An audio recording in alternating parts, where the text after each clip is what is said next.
स्वधर्ममपि चावेक्ष्य न विकम्पितुमर्हसि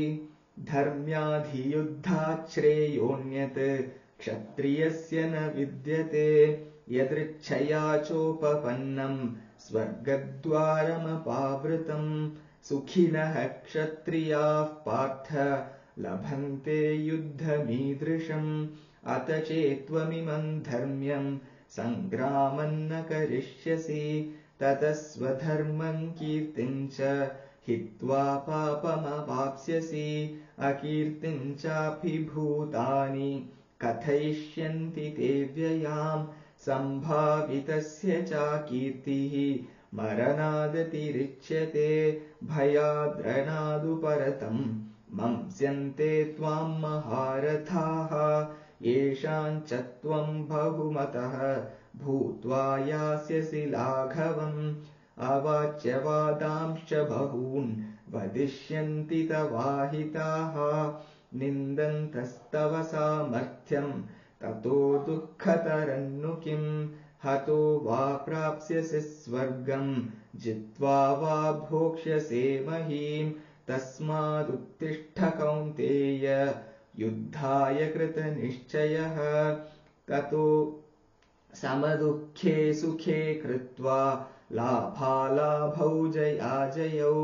ततो युद्धाय युज्यस्व नैवं पापमवाप्स्यसि एषा ते विहिता साङ्ख्ये बुद्धिर्योगे त्विमां शृणु बुद्ध्या युक्तो यया पार्थ कर्मबन्धं प्रहास्यसि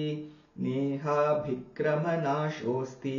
प्रत्यवायो न विद्यते स्वल्पमप्यस्य धर्मस्य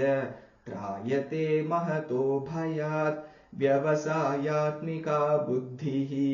एकेह कुरु नन्दन बहुशाखा ह्यनन्ताश्च बुद्धयो व्यवसायिनां यामिमां पुष्पितां वाचं प्रवदन्त्यविपश्चितः वेदवादरताः पार्थ नान्यदस्तीति वादिनः कामात्मानः स्वर्गपराः जन्मकर्मफलप्रदां क्रियाविशेषबहुलां भोगैश्वर्यगतिं प्रति भोगैश्वर्यप्रसक्तानां तयापहृतचेतसां व्यवसायात्मिका बुद्धिः समाधौ न विधीयते त्रैगुण्यविषया वेदाः निस्त्रैगुण्यो भवार्जुन निर्द्वन्द्वो हि महाबाहो सुखं बन्धात् प्रमुच्यते।